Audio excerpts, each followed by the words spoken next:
This is Scott Becker with the Becker Private Equity Podcast. We're thrilled today to visit with Adam Feinstein. Adam's got this fascinating career. He's the managing partner of Vesey Street Capital Partners. He's also served as the chairman of the board of Scribe America, the chairman of the board of AirSculpt Technologies. He's a leader in healthcare private equity and a brilliant leader. Adam, tell us about yourself and about Vesey Street Capital Partners and where the name Vesey Street comes from. Sure. Well, thanks so much, Scott. Pleasure to be here. And thank you for that nice introduction. So Adam Feinstein, managing partner at Vesey Street Capital Partners. And I'll start with the background on the name. So Vesey Street is where a lot of Wall Street firms are located. So when I first started in this industry about 30 years ago, I was at Lehman Brothers, and that's where Lehman Brothers was headquartered, and at the time Merrill Lynch and Goldman Sachs. So it has it's a real homage to all of the old time Wall Street firms. So we are a lower middle market healthcare services buyout shop where we focus exclusively on the healthcare services industry. As I mentioned, I've been doing this for about 30 years now. I'm very passionate about the lower middle market healthcare sector, and have spent a lot of time around providers, payers, life science services, and several other subsectors over the years. And have had the opportunity to work with some of the greatest companies in this sector. And how did you end up in private equity to begin with? How did you what was your career path into private equity and then the managing partner here? Sure. So like I said, I was at Lehman Brothers and focused on the investment research process early on in my career. And that was great. It really gave me the opportunity to spend time with great organizations like HCA, United Healthcare, LabCorp, and had the opportunity to really spend time with the executives there and really understand their strategy and got to know all the key players and enjoyed my time there. Wanted to get more actively involved with running companies and focusing more on what we're doing today. The Affordable Care Act was a big catalyst for that. Really thought that could be a multi-year tailwind with more people having coverage. It would lead to more spending in the overall healthcare system, and really decided want to get more actively involved in helping to grow companies, so made the move at that time, and with the goal of investing in these organizations and helping founders grow these businesses and take these businesses to the next level. So that was really the catalyst. And having done this long enough, the reason I wanted to focus on the lower middle market was because we can do small things to really move the needle with these portfolio companies. Bigger companies are obviously harder to grow, so we wanted to invest in lower to middle size organizations that had significant growth opportunities.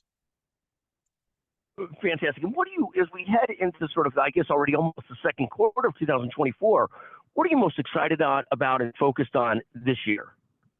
Yeah, so there's a lot, going on in the world, and so it's no different in the healthcare services sector. I think a few areas, Scott, that we're very excited about would include, number one, life science services. So the opportunity to, help bring new products to market. So once again, we don't invest in actual drug companies, but instead we want to provide support services to drug companies as they're developing new drugs. We owned a business previously called Quality Metric that did patient-reported outcome surveys in clinical trials. We just bought a company that distributes drugs to clinical trial locations. It's called Inceptua. So those life science services we think are crucial, and we think they'll continue to be a big push to develop new drugs, and we want to support drug companies in terms of doing that. Secondly, is another area that we're very focused on is the movement of patient volumes to lower cost sites of care. So as volumes move away from the traditional hospital setting to lower cost sites of care. So we're following the patient. So we invested in a company recently called GastroMD, that's a leader in the gastro space, and in developing surgery centers to do procedures outside of the hospital. And we continue to focus on other segments like businesses that help support home health and other areas, and that all leads to value-based care, we think there'll continue to be a big shift from a fee-for-service model to value-based care. So we're looking to invest in businesses to help support value-based care. We're not looking to be the ultimate risk taker in terms of managing patient populations, but we want to sell services to the value-based care organizations. And then, the last area I would highlight is just, we have massive labor shortages throughout the entire healthcare system right now. So we are looking for opportunities to help create healthcare professionals. So businesses that provide education and training to create more doctors, nurses, pharmacists, and we've been actively involved in that category for several years. Well, that's fantastic. In the GI space, at some point, you should talk to Barry Tanner, who is the CEO of Physicians Endoscopy for nearly 20 plus years. And then at some point, they had sold that to Optum. Now he's the CEO of another company. He's on the board of several companies, but he would be a great contact in the GI space. Just you are wonderful, and he's a wonderful, wonderful leader in that space. Fascinating what you're doing. When you look at sort of like the last few years, what are you most proud of what you've done the last couple of years and your team has done? Yeah, well, thank you for that question. It's always great to take a second and reflect back. We're always spending so much time thinking about what's next. It's great to take a breath sometimes and reflect on some of the things. So I'd say the three things I'm most proud of. Number one is we've helped to really build some great organizations and really support their growth. So we have for example, a company now that's rather large. It's called AirSculpt. They're the leading provider of minimally invasive body sculpting or minimally invasive liposuction. And, when we first got involved, there were 6 centers. Today, we have 27 centers. So just that development in 5 years has been fantastic. And just, watching this business mature has been something, I think we are very proud of, and our investors are, also. So let me ask you one question about that, just really quick. I know it's a side tangent question, but so like bariatric surgery, which is very different than AirSculpt, but is getting impacted by the Ozempics of the world, weight loss drugs of the world. Mm-hmm. Is there any risk? AirSculpt, I'll take it, is not sort of for people that are diabetic or heavily overweight. It's people that are just really trying to fine tune their bodies. But what is there an impact of the Ozempics, the Mounjaros on that kind of business, or too early to tell? Yeah, no, it's a great question. I don't think there is. I think it could be very complementary. AirSculpt has been a very successful company because of a shift to health and wellness. And our procedure helps facilitate that. So people will get an AirSculpt procedure, and then that will be a catalyst for, their journey for, to focus more on their health and wellness. They will exercise more, they will eat cleaner, things like that. So I think the GLP-1s, the patients who get the GLP-1s, it's not building muscle, and so people could lose the weight, but they may have a lot of flab afterwards, So I think patients taking GLP-1s could actually be great AirSculpt patients in the future. So I think it could be very complementary. And as you noted, we're not doing bariatric surgery. This is all private pay, and these are, people who are looking to remove fat or sculpt their body, if you will. So I think GLP. And Adam. Yeah. Yes. Not for me, of course. Yes. For a friend. When will there be an AirSculpt near me in the north suburbs of Chicago? Not for me, but for a friend. No, I'm just kidding. Yes. We actually have one in Chicago. So so So anytime you'd like to go on a tour, or or your friend would, I'd be happy to set it up. Of course, my friend. But if they could take off just a few inches around the midsection, that would be great for him. Yes, no, fantastic. So that's awesome. Tell us about the other things that you're most proud of from the last couple of years. So I think just building these companies is, has been something, we've been very, very proud of. Number two, we've been very disciplined. So we started the firm 10 years ago, and we really stuck to our strategy. And we didn't chase things, being in the investment industry for many years now, sometimes you get these manias and fads, and people start, chasing everything, because they want to be involved in the latest and greatest.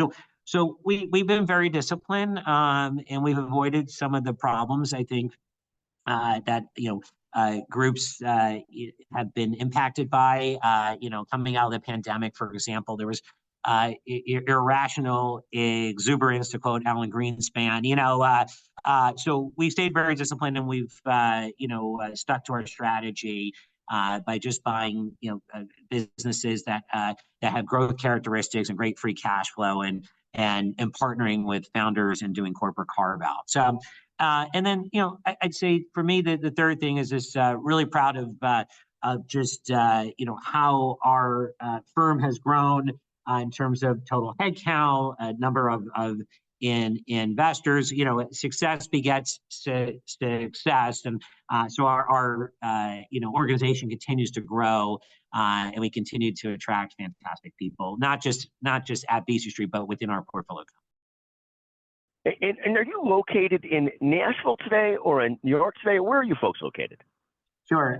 We have people all over the place. I am in New York, but I spent a lot of time in Nashville, as I know you do, and I spent a lot of time in Chicago. Also, so we are all over the place. But Nashville is obviously the healthcare hotbed for many years. And so a lot of the companies can trace their origin to Nashville. So we spent a lot of time there with all of the great organizations there. Like HCA, Community Health Systems, LifePoint Hospitals. You've talked about sort of discipline in an exuberant environment. We see so much as where people have over indebted themselves and then find themselves in trouble later on. You talked about doubling down on things that are working, going from 6 locations to 27 locations. Any other lessons that you would have for investors? We've talked about staying disciplined. You've talked about building your team over a decade. You've talked about sort of just doubling down on what's working. Any other advice that you would give to sort of investors or leaders? Sure. I think to add to that, I think what's important is free cash flow generation. I think in the environment we were in, where there's a lot of companies that were going from startup to trying to disrupt major sectors. These companies can't self-finance. They're not generating cash. They're burning a lot of cash. And I think, in a certain type of market, you can keep raising more capital. But I think the ability to find businesses that generate sustainable free cash flow is extremely important. And it's a lesson, we have, learned, time and time again, and if companies are generating a lot of cash, they can survive any environment.